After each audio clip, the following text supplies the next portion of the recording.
Three, two, one.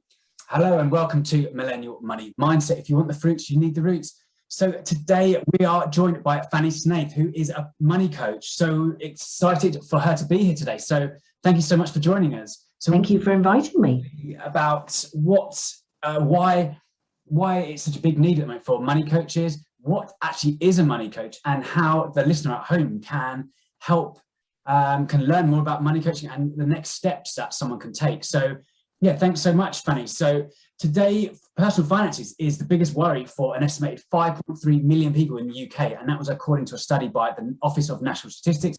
People getting next to nothing on their money. It's getting eroded by inflation. The cost of a financial advisor is insane. And yeah, so money coaching is another alternative. There's also, maybe touch on what is an accountant, what is a solicitor, and essentially money coaches is a new solution to this problem around money. So yeah, Fanny, essentially, why is there such a big need, or why do people should come and get money coaching today? Well, you say that money coaching is a new thing, and essentially, I guess it is. I've been a money coach now for 6 years. Mm-hmm. The subject of money is a really interesting one because it's the one thing that everybody has to handle, right? We can't really avoid it in this country, and we're with it 24/7, 365 days a year. And yet it's still one of the biggest taboos that's left unspoken about. It's very obvious that people, and well documented, that people would rather talk about sex or death than talk about money. And yet it's probably one of the subjects that people spend so much time worrying about. Yeah. You know? Why are people afraid to talk, or not afraid to talk about? Why are people reluctant to talk about money? People are reluctant to talk about money because money is a tool. There's a famous quote. There's a lovely quote by the writer Ayn Rand, which says, "Money is simply a tool, and it will take us wherever we wish to go, but it will not replace us as the driver." And I think that's the rub, really, is it is a tool, but we are the drivers of our financial lives. In a world whereby we've never been taught how to handle money, we have all kinds of beliefs and thoughts poured into our brains when we're children, when our brains are like sponges and just soak up everything. And, we know that before the age of 7, everything that we're told and everything that we're shown, we just assume to be the truth. Why would we not do that? Yeah. So everything that we see, hear, observe, experience around money when we're children is sucked into our brains. We have parents that weren't taught about money either, who were filled with weird and wonderful ideas from their parents too. We put all of this into the filing cabinet in the brain, not necessarily in the right order, and come out with some extremely strange ideas that we grow up believing that they're normal. And then we get into this adult world where all of a sudden we're expected to be able to, at 18, go out and live a sensible financial life, which of course we have absolutely no idea what we're doing. And we all have very strange thoughts and beliefs around it. So we're not going to talk about it because we are in a world of comparison, judgment, not being enough, a feeling of lack, and everything in between.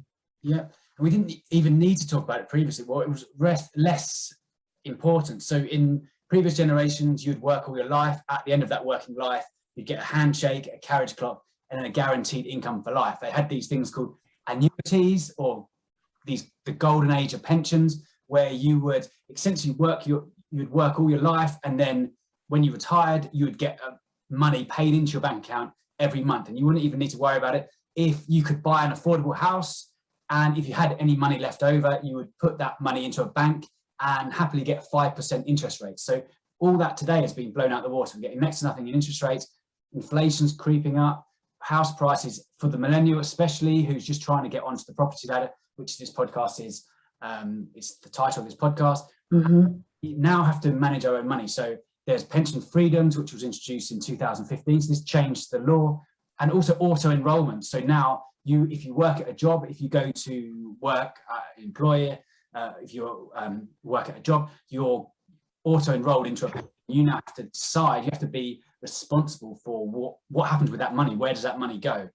So all these things are kind of a big melting pot, and it kind of hasn't caught up with us to kind of understand how to invest. So, can I add something to that? Yeah, go.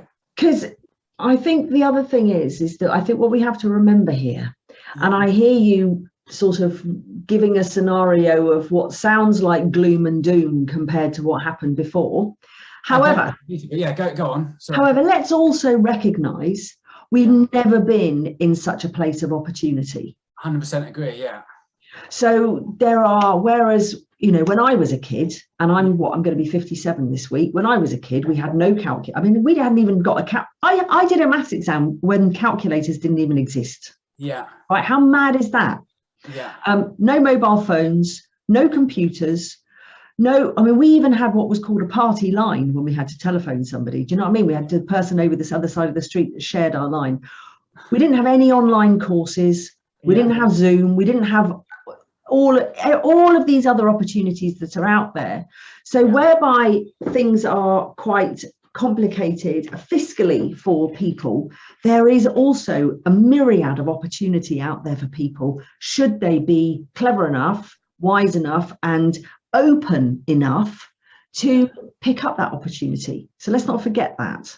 Yeah, no, I do agree. I was in my book, I also talk about it's a great place to be alive. We can eat any food from around the world. We can, before coronavirus, we could jump on a plane and go to any place in the world. We can, at the touch of a button, we have amazing technology. So I don't necessarily want to be all doom and gloom, but I do think that for house prices, especially the millennial generation, have been screwed over around house price. The statistics are kind of crazy. I think in the 70s, the average wage was something like £2,000 a year, and the average house price was £4,000 a year. Whereas today, the average house price is hundreds of thousands of pounds compared to the average wage, which is kind of 30,000. Yeah, unless you go to the places in the country, which I suppose aren't necessarily a place where you might want to go, but unless you go to the places in the country where you can still buy a 3 or a 2 bed for £45,000, it is still possible. You can still do it, but it's just whether you actually want to be in that space. So, you know, again, we talk about property prices. Look, if you're going to buy a house in London, obviously it's going to be crazy. And you need a huge amount of money, but let's not forget that around the country in different spaces there are some amazing opportunities to buy property and live in it and be very affordable. Just want to put that in there. No, I do agree. And a lot of it, also starting a new business. If you want to start a business, it's never been easier, it's never been cheaper, and it's never been simpler to start your own business. The tools and technology that's available today makes it so much easier to start your own business. And I love investing, and it's never been easier. It's so easy to start investing with. You can literally do it at a click of a button. You can do it with £1, £2, and so it's very easy to invest. And that's almost sometimes it's maybe counterintuitive, but because it's so easy to invest, because you have an app that you can click and buy and sell at an instant, it almost goes against what investing should be. So my book, Millennial Money Mindset, was called If You Want the Fruits, You Need the Roots. And investing is all about investing for the long term. It's like planting a seed, and that's going to grow into a tree, and that's correct. A firm foundation. I think the interesting part of all this explosion with retail investors is we've been in a bull market for however long now, and we're all riding on a crest of a wave, and even COVID added to that crest of a wave, really. I mean, when we took that drop on the 23rd of March, was it 2019 or 2020? It was 2019, wasn't it? Oh my God, I forget even when it was now. The market's been rising since. If you look at a graph, even go back to the 1750s, that it's the stock market. There's a graph I use in my book, and it shows that I think it's the Dow Jones, the 30 biggest companies in the USA. It's been rising steadily since the. It has, but if you were to take it in 10-year chunks, so for instance, if you were to look at I think it's like the mid-80s, look at the 80s, for instance, as a decade, it's pretty flat compared to what we've got now. So if you look, so for instance, the attitude towards investing when I was a kid was very different to the attitude of investing now, because when you put money in, I mean, for instance, when I started investing in my early 20s, and the rise was like, oh God, it was slow. Yeah. But in the last 10 years, whoa, it's just, I mean, people use this word exponential, but you look at the S&P 500, which for listeners is the top 500 companies in America, of which about 25% is owned by the top 4, the FANG companies, Facebook, Amazon, Google, and Netflix. Yeah. And it's gone up massively. I mean, I started investing in some Vanguard ISA, which is probably one with the lowest fees that you can do if you want to try and make sure you're keeping as much money to yourself, literally after the crash on the 23rd of March. And yesterday I was looking at it, it's gone up by 33%. That's amazing. Yeah. And that's not always going to happen. And I think the thing for us all to be aware of is that when the market does have a correction, which it will have because it always does, is we need to be ready psychologically and mentally for that time. And that's one of the reasons why we have money coaches. There you go. How about that for bringing the conversation back around to money coaching? Perfect. So why have a money coach, Fanny? So money coaching. What's money coaching all about? Well, I think that there's money coaching and there's money coaching. I'm a certified money coach, and I'm not sort of saying that with any sort of like grandiosity, but I did my training at the Money Coaching Institute in America by a wonderful lady called Deborah Price. And we do a kind of money coaching that I think is sort of slightly different from what might be considered as the norm. So we focus first and foremost extremely heavily on mindset. Okay. And the reason why this is so brilliant. So when I started out in 2015 as a money coach, my idea of being a money coach was I had developed some amazing spreadsheets that I used myself and a money mapping system that I still use today, that I thought, right, I'm going to become a money coach. I don't want to do what I'm doing anymore.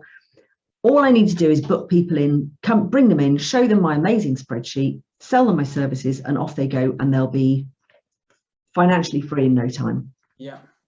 No, that did not happen. So what happened was people did come along, pay me my fee, and I started showing them these spreadsheets. And what would happen is that they would either burst into tears or just glaze over and start looking out of the window. Yeah. And I was thinking, what the hell is going on here? These are clever, intelligent people, highly qualified, possibly dealing with hundreds of thousands of pounds in the workplace. And I'm sitting here and all I'm trying to do is to teach them how to look after their money. Yeah. So it occurred to me very quickly was that it's not the ability to look after your money that's the problem. It's what's going on in your head. Yeah. So we need to address this. So I started looking into the psychology of money and actually thinking of and hearing for the first time that we have a relationship with money. How mad is that? And that then brought into question my own relationship with money, which was extremely interesting. And I found the Money Coaching Institute in America and went off and trained there for a year and learned a lot of really good stuff. So one thing that we realize, or that I realize, and my fellow money coaches realize, is that people tend to focus on money as being a problem in their lives. I haven't got enough of it. I don't know how to spend it. I don't know how to save it. I feel awkward. I always want to crawl under the table when the bill comes when we're out for dinner. I find it very difficult to receive gifts when I'm very good at giving. I flick through Hello magazine and look at all the celebrities and the wonderful holidays and get jealous that I haven't got that, and yet I'm taking no action whatsoever to look after my money. I would rather stick needles in my eyes than do a budget. I feel very stressed, but I must go on holiday. Let's put it on the credit card. Oh, why do I feel stressed when I come home? Why do I get post-purchase depression when I have spent more than, whatever? So all these questions, people present money as the problem. Money isn't the problem ever.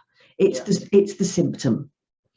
So my type of money coaching is to really listen and speak to my clients for a long time, for a good couple of sessions, literally about how they think and how they feel, not just about money, but what other experiences and observations and thoughts are coming up in their younger life, which are then creating subconscious patterns of behavior that they're carrying forward into adulthood, which is then affecting their financial life, affecting giving them a glass ceiling, giving them a fear of money, anxiety, guilt, shame, whatever it might be, that is then demonstrating itself in their financial world. But that isn't the problem. It's never the problem.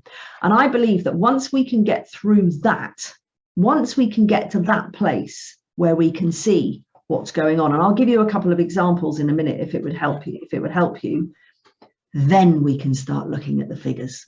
And the science backs it up as well. So before, you might have thought kind of mindset is a bit woo-woo, a bit kind of hippie, a bit out there, but there's a lot of science that has now been done. There's a really good book called Mindset by Doig, and I reference that in my book, Millennial Money Mindset. And it's talking about the difference between a fixed mindset and a growth mindset. So we are as we are, and growth mindset is kind of, we can actually grow and think and learn and adapt and become better. But let's go, rather than, I've read Carol Dweck's book and I love it. Yeah, I do like it, and I think it's a very useful book. But I think going beyond that, that's all sort of reasonably conscious. Yeah. But I think what we have to do is we have to go deeper than that into sort of more like the quantum side of things, and actually look at the subconscious, because most of the time, the behavior that we are expressing, or the behavior that we have, especially around money and around a lot of other things, is subconscious. We don't even know that we're doing it. So for instance, you know, you'll probably have friends that are really good at choosing rotten partners, right? And then they'll dump their rotten partner, number 5, and along will come rotten partner number 6. Right? There's a subconscious, there's a something energetically that's going on with them that is attracting this kind of person into their life. You'll probably know people who get into debt, get out of debt, get into debt, get out of debt, get into debt, get out of debt. But that pattern just keeps repeating itself again and again and again.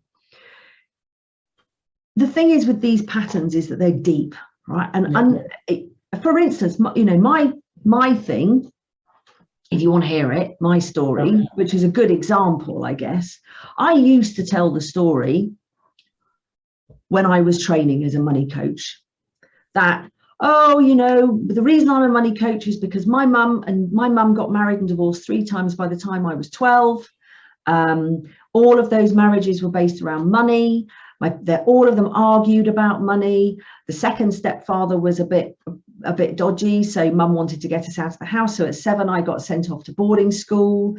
I thought I came from a wealthy family, which I did, and then I walked into boarding school and I became the pauper for 3 years, which did nothing for my self-worth. You know, thinking that they were better than me and all this kind of stuff. Then came out of boarding school because my second stepfather, who was also my mum's bank manager, was blackmailed and gave all of our money away to an East End gangster. So we literally ended up with nothing, 76 quid we had, and we came out of boarding school and I went to the local comprehensive, where they thought I was the rich girl because I spoke with a posh accent and had just come from boarding school. So they thought that I was rich, but actually I didn't have a bean. And so what I've been all my life is a financial misfit, right? So that's my story, which then I'm standing in the free school meals dinner queue at this school, feeling really angry. And I said to myself, wow, my life really is, excuse my French, a bit of a shit show. This isn't going to happen when I'm an adult. I'm going to take the moral high ground and I'm going to say that I'm never going to be beholden to anybody financially when I grow up, and that I'm going to be a millionaire. And I did that at 10 years old. How would you change this if someone's going down, you say these? But the whole point of it is that's not the pattern. That's the story. That's the story, right? That's the story. But underneath all that, there are underlying emotions of shame and disappointment. My mum constantly told us that we were a disappointment to her. She constantly told us that we were coming up short. She was never parented. She was doing her best. She wasn't a bad woman, right? But that her thing was she wanted the best for us, and she kept on telling us that we were disappointing. Not a great thing to tell a child. And then certain things happened in my life, which I'm not going to go into here, which created a lot of shame in my life. But if you layer those two things on top of each other, right? Because the money story is great, but underneath the money story are emotions that took me through. So when I finally hit the 7th digit on my net worth, right? It was only on paper, right? Whatever it means. I found it a complete disappointment. It was like nothing happened. I thought there were going to be bells, whistles, and flags waving. Hey, I'm a millionaire, brilliant. Nothing, absolutely flat as a pancake. In fact, it was disappointing, because of course it would be disappointing, because that's the pattern. And actually, underneath it all, there was also some shame, because theoretically I had all this money on paper, but it didn't mean anything. So you've got to get to the root of it. You have to get to the root of it, because if not, nothing is going to change. It's just going to be face value. It's just going to be, you're going to go back to how it was.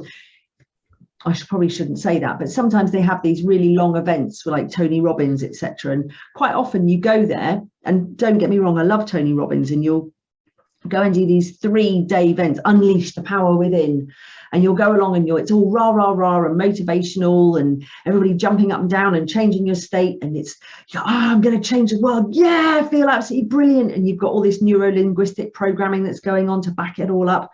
And then the 4 days ends, and within about a week, you've gone back to exactly the same as you were again. You have to do the work. You've got to continue to do the work and really find out what those inner conflicts are within you that are stopping you doing what you think you want to do. Yeah, there's a really interesting book called it's called something called Cybernetics, but it's the best book. Maltz or something like this. But it's basically, you talk about Tony Robbins, and all basically everything comes back to this book. No, excuse me, I can actually show you. It's called it's called Psycho-Cybernetics. And you're going to ask me for a book at the end of this, and that's the one I was going to give you. Perfect. Okay, brilliant. Okay, I was kind of blown away by it, but essentially this guy is a plastic surgeon, and he's done a lot of work on essentially people who thought they were ugly or had big ears or big nose or whatever, and not necessarily didn't have that, but they kind of, their self-image had it, they thought they had a something wrong with them, and how they saw themselves, we all have like a little person, not literally, but imagine we all have like a self-image, a mirror of us inside us, and until we change that person inside us or change that mirror image, then we can't change our external. So the way I think of it is, we have our inner game. So our money mindset is our inner game, how our thoughts, feelings, our relationship, our emotion to money. And then we have our outer game, which essentially is how we allocate our assets, how, if we buy a property, put money into a bank or put money into businesses. But this book, I'd highly recommend it. Essentially did all the research behind it, and a lot of the work, people quote him, even the Tony Robbins and a lot of the kind of the greats today, it essentially comes from this one book that he did a lot of research. But I think to make it simple for people as well is to think about, look, we've got feelings, and we've got emotions, and we've got feelings. So our feeling, and emotions come, you know how you have you can get like a butterfly tummy, which could either be excitement or it could be fear. Essentially they're the same. But when you talk about the little person, I'd like to call it your inner child or your soul. Okay. Right? Your real person. Yeah. Because the person that we become is basically our personality, which is which is evolved from how we react from things that we see and observe and experience around us. Yeah. But the inner child, the one that always has our back, the one that always wants the right thing for us, is always going to be in there talking to us. But what tends to happen is our personality, some people say ego, tends to cloud that. Yeah. And I think that if you have a feeling of fear or anxiety or guilt or shame or whatever it might be, you've got any of that, and if that's even then it's expressed as a pain in the body, that is showing you is such a gift. It's showing you that you have a conflict between your soul and your personality. And that's your trigger. That's your time to go, hey up, this is interesting. What can I do with this now to work out what's going on inside me? What can I do if I'm feeling fear? Why am I feeling fear? You know, if sometimes there's an easy way, right? So let's say, for instance, you go to one of those horrible drop slides at a farm park or something, right? We've got one near us. And you look up and you go, oh my God, this looks awful. It's really quite logical that you're going to go up there and feel fear because you're supposed to, right? There's nothing normal about throwing yourself off an almost vertical slide and hurtling down towards the ground. And your brain is all just going, oh my God, but you're not going to be safe. You're not going to be doing this. So that's perfectly normal. But if you're feeling fear when you are about to go and stand on a stage, or you're about to go and pay somebody some money for something that you're not sure about or whatever, you need to ask yourself why. Where's that coming from? And what I notice is that we are brilliant at asking ourselves questions. Why do I do that? How often do we actually stop and allow ourselves to answer? We never listen to that answer. Yeah. You know? And so this is it. I have clients who come to me and they rarely do I have somebody come with me and just go, I need to know how to create a budget, right? Yeah. They don't say that. They might come to me and they go, I want to feel successful. Have you ever read Simon Sinek, the What? Yeah. And in the book, I think that's the name of the title of the book, is it? Yeah. And in there, he says that he's invited to this amazing conference of really super, super successful business people. And the business people are asked at this conference, they go, hands up, how many of you have reached your yearly sales targets already this year? And I think they're about in the second quarter. Yeah. And nearly everybody's hand went up. And they then asked the second question, which was, and leave your hand up if you feel really successful. And 80% of them took their hand down. Yeah. Right. So they set themselves a target, they've cracked it, smashed it well before time, and yet they still don't feel successful. What's that all about? Yeah, a lot of that's to do with advertising. I think has a lot to do with that, how we compare ourselves to others. And if you look at Coca-Cola, Pepsi, McDonald's, if you look at their adverts, they have, and a lot of alcohol companies as well, they kind of picture these adverts with people, friends, family, enjoying themselves and being successful on a beach somewhere. And it kind of makes we come back to subconsciously. Maybe it's subconsciously you feel that you're not worthy enough. You're not drinking. I've literally just made a video about Christmas. I partner with a company called Borrow Free. It's which is a great company actually, because they do salary advances by ways of vouchers, but without charging any interest to the person that needs the money up front, and without any charge to the employer. It's great. I'm not trying to give them a plug. It's genuinely a really good company. But I made a video recently for them about Christmas, and it's like, you look at all the Christmas adverts. What do you see? You see a huge table with loads of people sitting around it, these massive glossy turkeys, every single vegetable that you can imagine, every Christmas cracker, 15 Christmas crackers per person, red wine, white wine, beautiful crystal all over the tables. It's like, and it's telling you that that's what Christmas is supposed to be like, which in reality is absolutely rubbish. Yeah. It's crazy. And actually, if we're looking at today's things, there's going to be a lot of people out there who want to ethically have Christmas, who aren't going to have crappy crackers on the table with a silly toy that's made from some factory in China by somebody who's paid $1 a day or whatever. Yeah. People don't want this stuff anymore. We want it to be working for all of us, a win-win. So you're absolutely right. And we've even had adverts that go, it's because you deserve it. I mean, come on.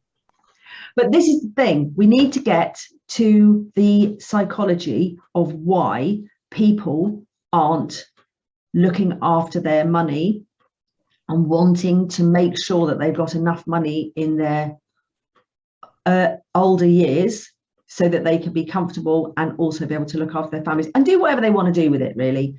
The other thing that you've got to look at, as well as the psychology, is looking at people. Well, whilst you're looking at psychology, you look at people's values. Yeah. You know, you ask what people, what's important to you? Well, family is really important to me. Holidays are really important to me. I like to do volunteering work. That's really important to me. I like to have a really nice house. That's important to me. And money doesn't even feature in their values. And it's pretty obvious that if money isn't going to feature, or wealth isn't going to feature in your top 5 values, the chances are you're not going to be wealthy and you're not going to have money.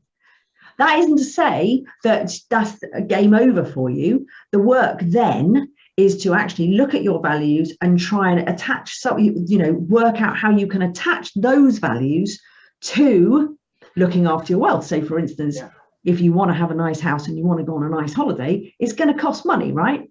So it's going to be much less painful for you to save the money up before you go on holiday rather than put it on the credit card and then come back and then feel like you've got even more stress than you had before you went away because now you've got to pay for the thing. Whereas what would be really nice now is to start saving for next year's holiday. Yeah, I agree with what you said, especially start coming back to saying money is a tool. It's not actually yourself, but it's actually just it's a technology, essentially. It's like the internet. You connect to the internet. You don't think that the internet's good or bad. You don't think that, even getting water, irrigation, that's a technology. You're just drinking it. It's not good or bad. It's the same with money. It's just a means of exchange. You just exchange. It is a means of exchange, but it's got so much emotion and baggage attached to it, because the thing is what you consider good value for a fiver might be completely different for me. Yeah.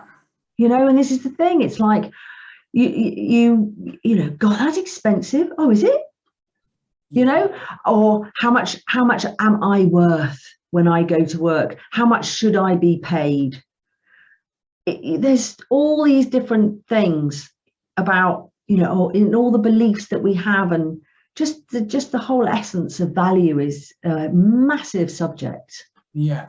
For me personally, my big thing about money is being self-reliant. That's one of my big things, and independent as well. So I've worked at a corporate job for 10 years. I worked as a financial advisor for a number of years. And I realized actually waking up and doing what I want to do in the morning, to choosing to go to work for joy rather than working for necessity. For me, that's one of my biggest values. And that's essentially one of the reasons I created my business. And essentially that's what I'm trying to help people do as well, realizing actually it's not about making as much money as you can and then buying lots of stuff that you don't necessarily need. It's going to fill up your house. It's more about actually having self-reliance and not worrying about, I got made redundant, and not worrying about, is there going to be a next run of job cuts in your corporate job? Is there going to be a market crash? For me, it didn't really matter that the market crashed, because I'm in it for the long term. I've got a well-diverse portfolio. It doesn't matter to me, because I know for the long term it's going to bounce back. So for me, that's talking about values. For me, that's my personal values, and everyone's different. Everyone has their own values, and it's for me as a money coach, discovering what's important to my clients and what their family as well. And I do that by doing a life plan and helping them. And also, one more point quickly is I see money coaching as essentially getting them to the helping people get to the next rung of the ladder. If you think of a stair. Definitely. Oh, absolutely, definitely. Yeah. And I think talking about too much kind of pain and too much kind of anguish and shame, a lot of people, I'm not a psychologist. I'm not trained as psychology. I love psychology. I've read lots of books about it, but I'm not trained as a psychologist. So if someone's got real issues with money, if there's a lot of people come to me about real debt problems, and there's lots of good charities. There's a Step Change, I think it is really good. So I don't necessarily if someone's got real problems, I'm not a psychologist. There's really good jobs out there that people can do with. Can I put a recommendation in for people who are in really, really big debt? Rather than going to Step Change, I'm not saying don't go to Step Change, but before you go to any of those places, there's a chap who's got a YouTube channel. He's called Doig. Have you heard of him? He's absolutely brilliant. I've interviewed him before. So it's called Doig TV, or if you just go onto YouTube and Google and put in OYE, Doig Debt. Okay. And he has studied to the bottom line, the credit rules and laws and all this kind of stuff. And actually, I would highly recommend that you go and watch some of his stuff before you go to any of those Step Change, Citizens Advice, anybody like that. Yeah. Because there are some very interesting things to learn. Yeah, no, I agree. I mean, there are government supports, but then there's downside of, government. How much do you trust the government, or how much do you? Well, Step Change are paid. Step Change, I believe, are paid a commission on how much they manage to get the consumer to pay back. So it's all linked. Just go and check out OIA first and see. And I've written it down. I'll definitely check it out. I guess my point is everyone's got their own biases, and I was with Step Change, they might have their own biases. I don't know too much about them, and Citizens Advice Bureau, I have spoken to them, and I always think, if I can't help someone, especially around debt, if they're in a real kind of mountain of debt, totally, I would pass them on to someone who can help them. And me too. I mean, I'm essentially, I'm not a debt counsellor either. However, I will help somebody out of debt. In fact, I love helping people out of debt if they have a good income coming in, that they are able to satisfy that debt over time. If they want to satisfy that debt over time, then I will certainly work with them. But what I'm not going to do is I'm not going to charge somebody my fees, which is taking away even more of their money, which is putting them even more into a hole. That financial balance has got to be authentic. I'm not going to ever come from a place of non-authenticity in that and congruency in that respect.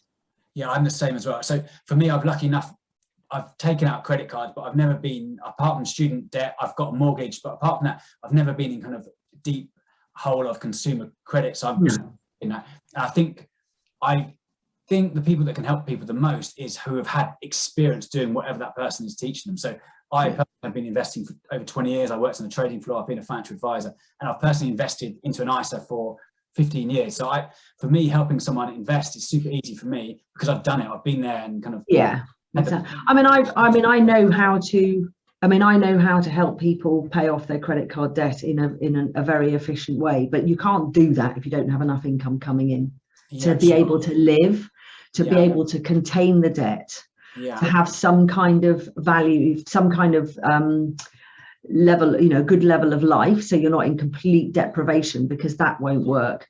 And so that you can actually get the debt down to as cheaply as possible by getting 0% wherever you can, doing as much deals with the credit card companies as you can, and using a snowball debt destroyer or using the avalanche method to actually help move that forward. But there has to be the income coming in that you can offset it with, And so you need to get to the point where you're living within your means and be able to satisfy your debt payment and have enough money coming in to lead a reasonable level of life. But don't get me wrong, this is the thing, and I think it's important for millennials and everybody to realize this, is that they see people who are financially successful, and so often it's like, well, it's all right for them because they've got whatever it is, list of stuff that it's all right for them for.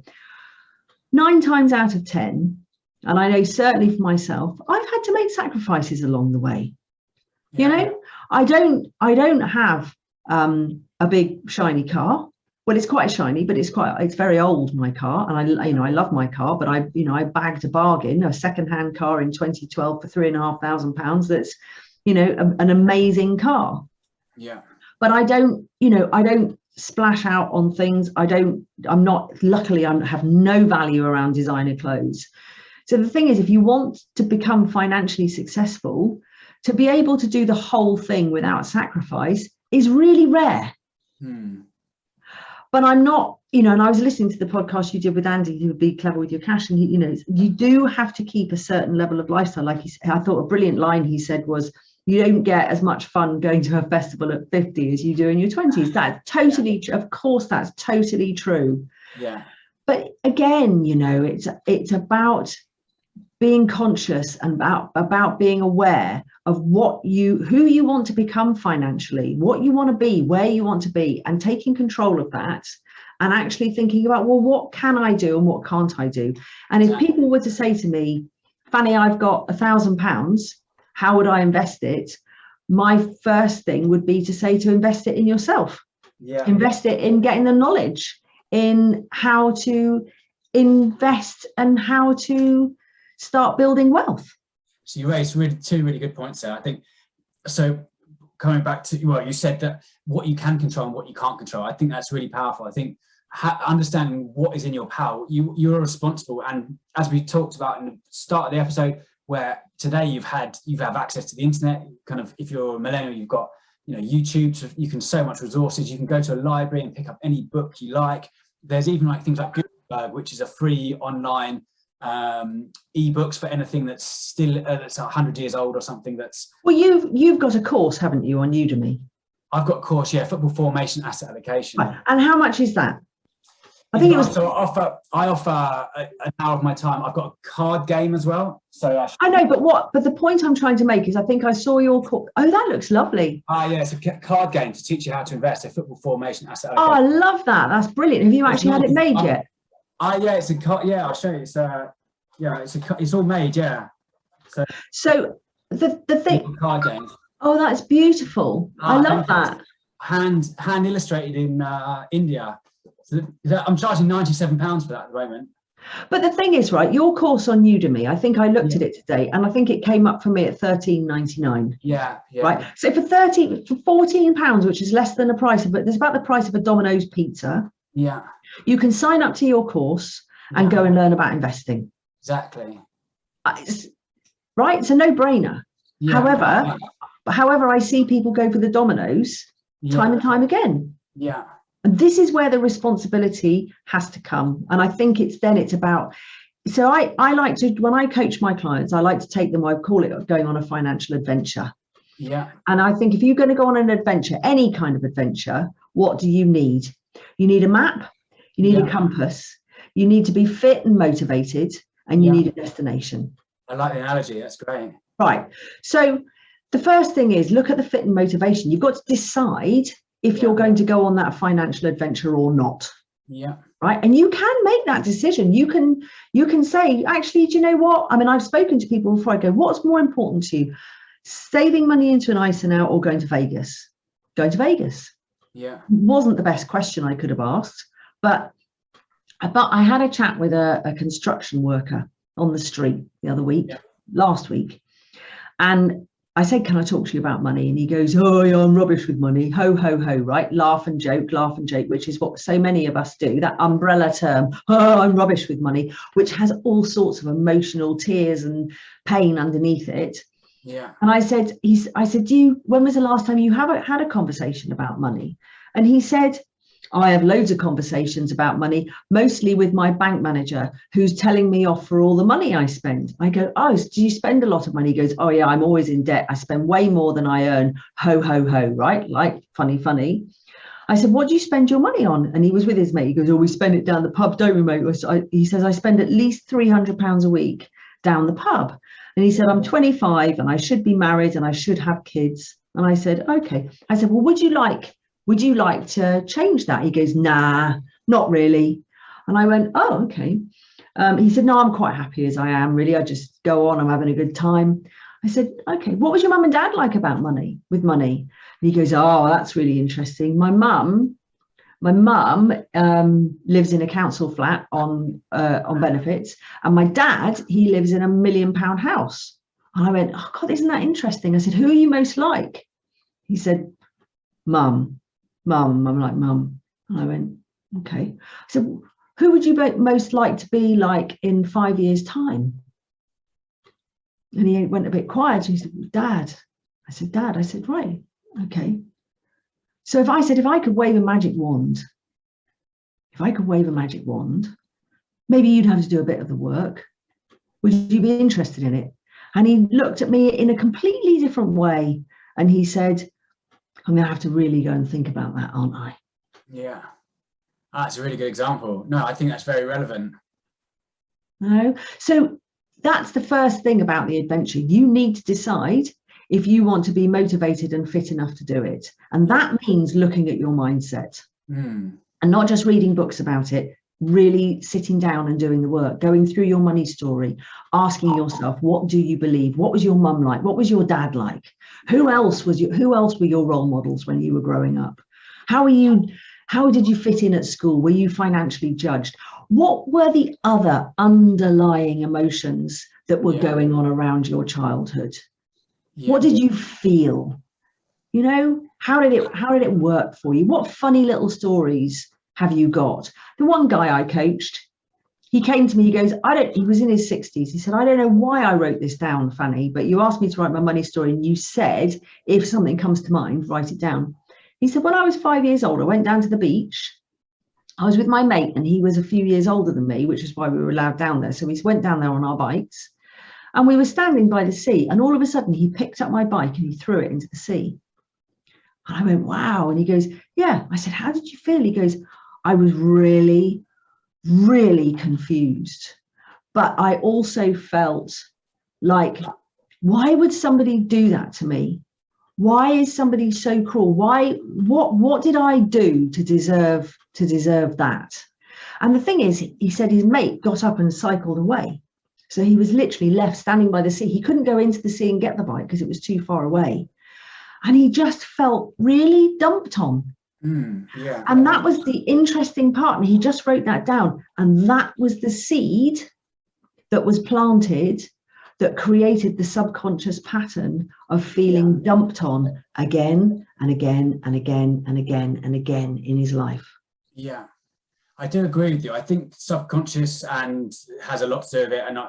And you mentioned a study until your children until they're 7 years old are affected by their parents' relationship.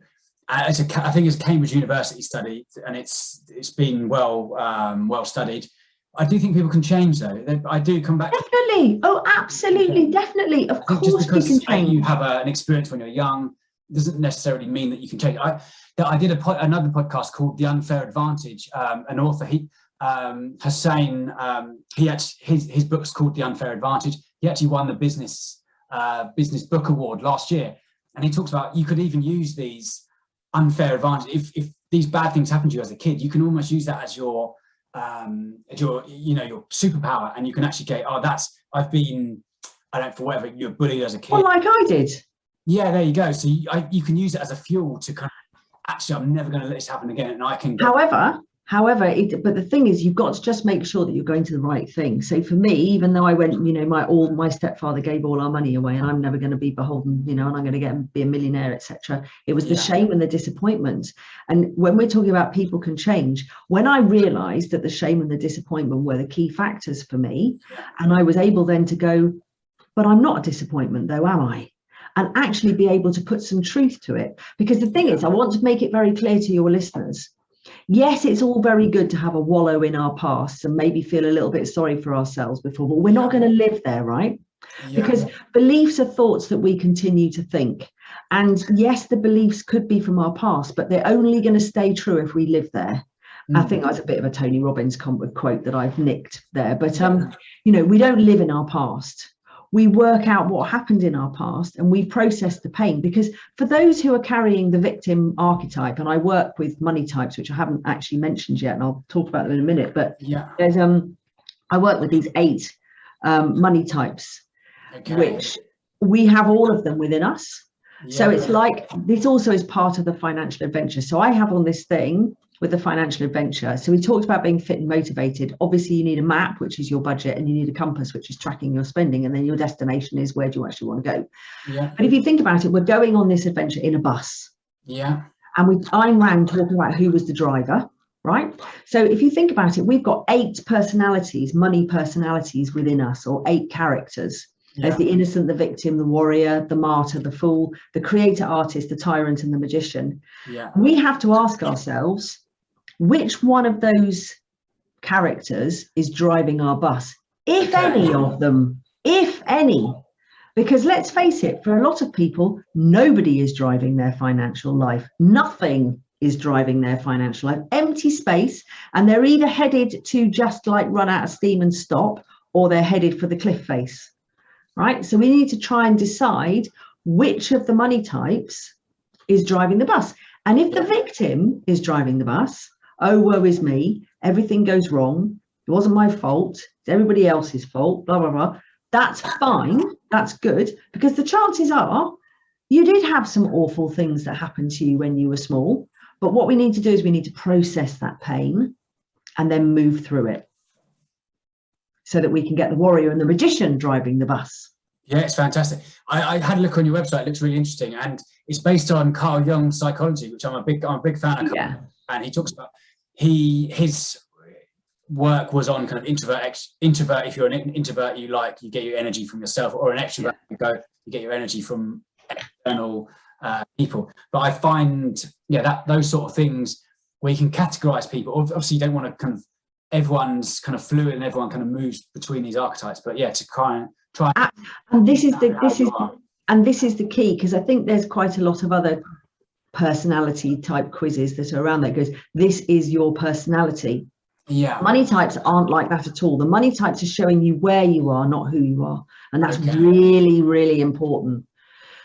Because I can go, for me, if I look at a task, say, for instance, for me, driving abroad has been a big thing for me for many, many years, right? And I've shied away from it. It frightens me. And I go, oh, my God, no, I just couldn't do it. And I drive an automatic in England, and to get into a hire car in Spain with a gear stick and drive on the wrong side of the road, that's bringing out my innocence, right? The innocent going, I don't want to do it. Oh, my God, I'm fearful. It's going to go wrong. And actually, can you drive, Neil? It would be much easier if you drive.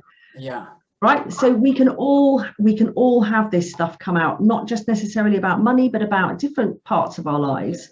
But actually, when I went to Spain this year and I didn't have my husband with me, I had to drive the car. And you get in the car and you go, I know how to drive a car. This is okay. And all of a sudden, my warrior takes over and goes, I'm there, baby. Here I go. Yeah. We've now killed this. And so everybody can change. Everybody can change. It's about just.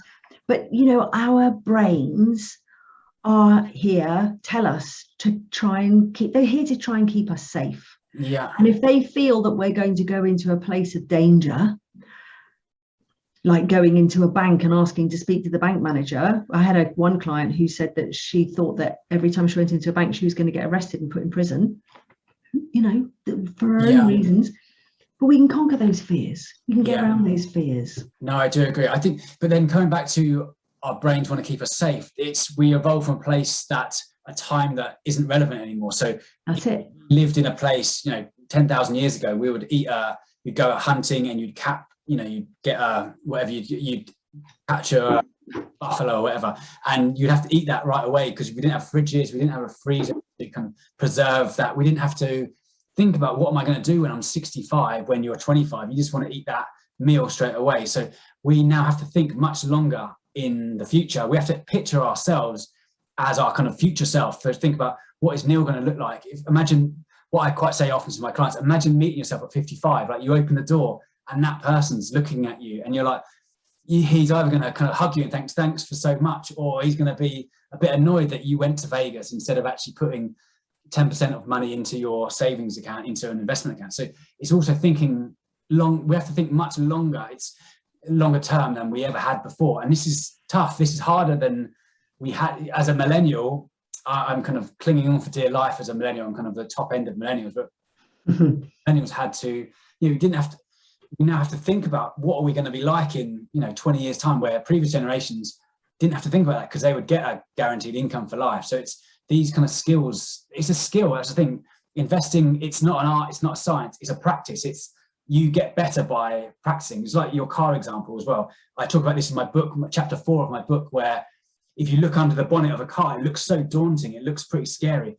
But if you're you have an instructor sitting next to you, you can choose to go on first gear. If you want to be a bit more adventurous, you can go in fourth gear. And it's not gonna, it's a skill, and skills get better by practice. And I think that's the interesting thing about money. You've come up with a really good point there, is that, and this is something that I say to my students and my clients, if you think about money when you're learning about money as learning about something that's completely alien to you, because this is the thing with money, is that you're feeling silly right at the get-go, because you think that you should know about stuff, right? But you don't have to go that. Just think that you're going to start learning a subject that you've never ever come across before. I mean, I remember when I started doing a bookkeeping course years ago, the first class was how to write a check. Yeah. Now there'll be quite a lot of young people now that will go, what's a check? Right? Yeah. Fair play. But it was like, I was in that class, I was going, okay, so how do I write a check? I know how to write a check. So I automatically felt good about it, but I approached the subject as if I knew nothing. Yeah. And if you can approach when you're learning about money, when you're in the hands of a money coach or you're in a financial literacy class or something like that, but you know nothing and just allow the information to come to you, you probably realize how much you know and how much easier it is. Yeah. And it's being around, it's getting experience around being around other people. You can, today it's amazing. You can turn on a podcast and listen to interviews that are from people who have had, decades of experience just from a click of a button. You can, get experience, get education, and get skills and experience yourself. So yeah, that's amazing. So any kind of steps you would take if someone listening at home is actually, right, we've talked about why it's so important, kind of talked about what a money coach is and what we do, what kind of practical steps can someone listening at home take to kind of improve either their money mindset or their money in general? I think the first thing that I would say is there any resistance to discover, first of all, whether you literally just have a lack of knowledge, but you're ready to learn, or you have that, or you have some kind of resistance that's stopping you do it. So for instance, you start sitting down and you're just about to make a list of your income and your expenses, and all of a sudden the cleaning the loo beckons. Yeah, exactly. Right? It's become extremely attractive, or you feel sick, or you feel fear, or you've got some kind of emotion that's coming up. That's going to be, like we talked about before, in conflict with your inner soul, your inner being that wants the best for you. So discover, and approach the whole subject of your feelings and emotions around money with curiosity. There's nothing wrong with you. There's nothing that needs fixing. There's just some things that we need to discover about what's what's the brick wall in front of you actually starting to want to have a healthy financial life. Because if I was to ask you the question, how much time do you spend worrying around money? Yeah.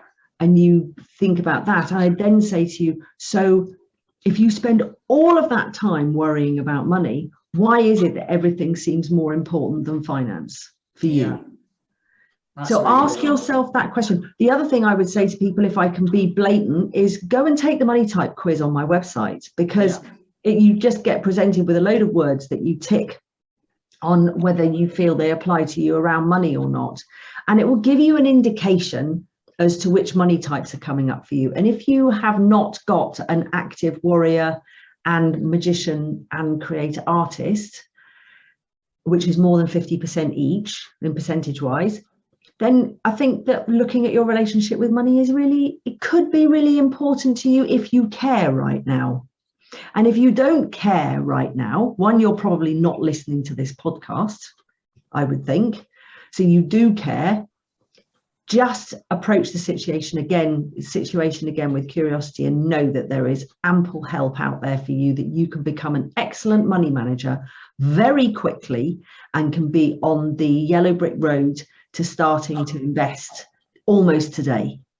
Brilliant. So mindful of your time, Fanny. So we talked about the books, so talk more about that book. We mentioned it briefly, we introduced it earlier in the show. Any books you'd recommend, or any quotes? Yeah, well, obviously there is the Psycho Cybernetics. I would recommend that one.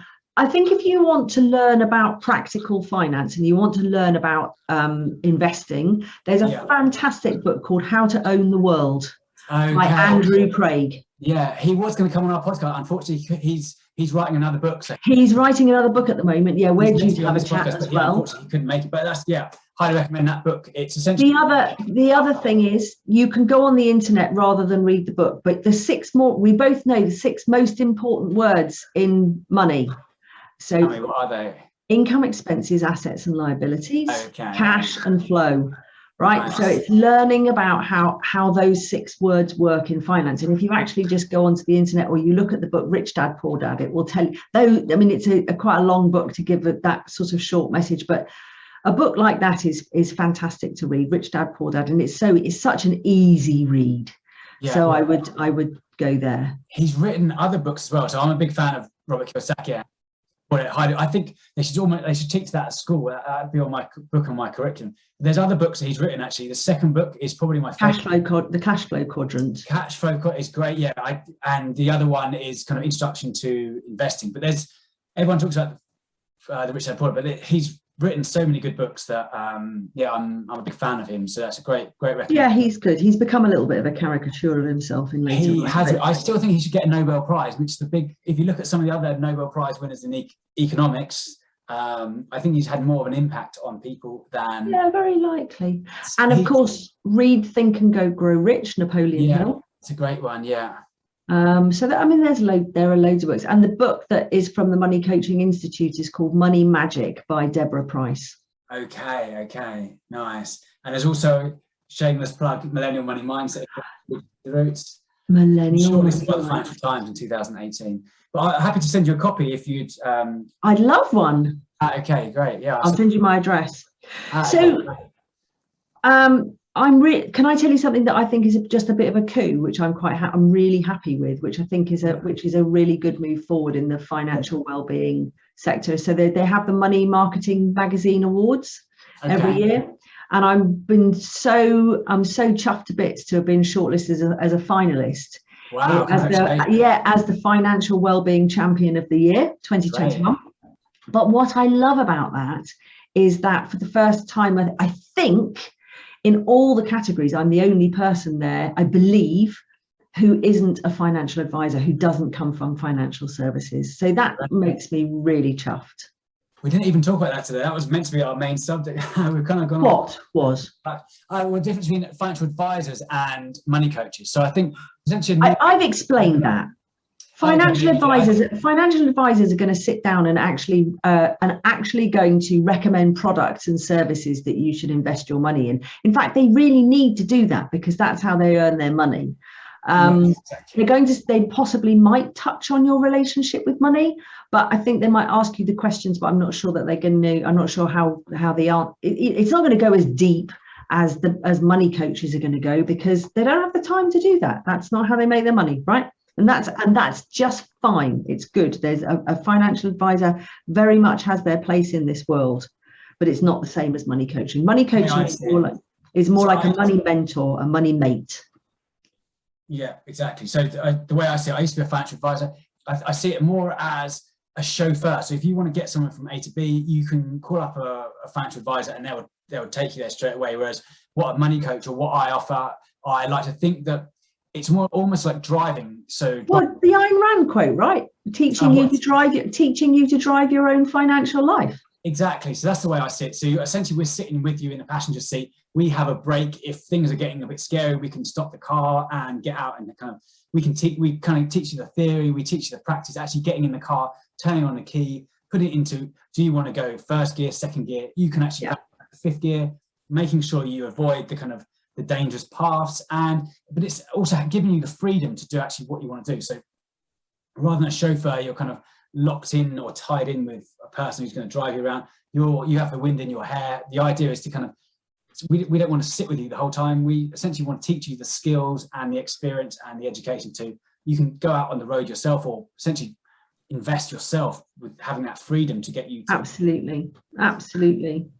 Absolutely. Can I tell your listeners about a course that I'm running soon, or is that? Yeah. The final question was going to be, where if someone wanted to find out more information from you, coaching, so find it. At the moment, what I'm doing is I coach one-to-one individuals, but I'm a specialist couples money coach. Okay. Which is fun. But I run a couple of courses as well. I do one for women, which is called Loving Me, Loving My Money, which is purely for women, whatever, small groups. Yeah. But I do another one, which is called My Money Makeover. And it's a 10-week course and you get a load of videos. And we have a weekly Zoom call and a WhatsApp group. So we have support all the way along. It's a 10-week course. Yeah. What's the most amazing is I get people from all different levels of wealth. So I get people who can barely afford the fee. and I get people who are multimillionaires. And the wonderful part of it is it's about blowing the doors off the conversation about money. So we come onto the Zoom chat and we have a conversation about money, you know, and it's really, really good. I'm going to be running another one soon. Like I said, it's called My Money Makeover, and the fee is 350 quid. That's it for a 10-week course. So yeah, if you're interested, but you can go to my website, which is fannysnaith.com. I'm having a website relaunch later this month, but it's still there. And I'm not that difficult to find, really, with a name like mine. You just put Fanny Snaith into Google and it comes up. Not many of us. And if you fancy doing the money type quiz, I'm always happy to do a half-an-hour consultation about that quiz to give you an idea as to where you is going in your financial life. Brilliant. Fantastic. Yeah. Thanks so much, Fanny. You've given away so much information and so much value there. So I really appreciate it, and hope that the listeners will appreciate that as well. So if you like the episode, please subscribe, and please tell a friend about Millennial Money Mindset. If you want the fruits, you need the roots. Thank you so much, Fanny. Cheers. Thank you.